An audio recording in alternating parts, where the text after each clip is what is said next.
இந்த கிளைமேட்டுக்கு ஹெல்த்தியான ஒரு ஸ்நாக் ரெசிபி. இது கூட கிரீன் சட்னி வச்சு சாப்பிட்டீங்கன்னா காம்பினேஷன் சும்மா அட்டகாசமா இருக்கும். பண்ணலாமா? அதுக்கு 2 கப் கொண்ட கடலையை ஓவர் நைட் ஊற வச்சு 4 விசில் ப்ரெஷர் குக் பண்ணி எடுத்துக்கோங்க. ஆறுனதும் மிக்சர் ஜார்ல போட்டு இந்த மாதிரி அரைச்சு வச்சுக்கோங்க. இது கூட 1 கப் துருவின பன்னீர் சேர்த்துக்கோங்க.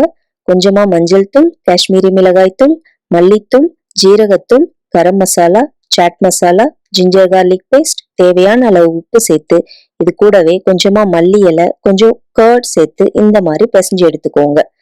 கையில லைட்டா எண்ணெய் தடவிக்கோங்க. கொஞ்சமா எடுத்து எந்த ஷேப் வேணுமோ அந்த மாதிரி ரெடி பண்ணி எடுத்து வச்சிடுங்க.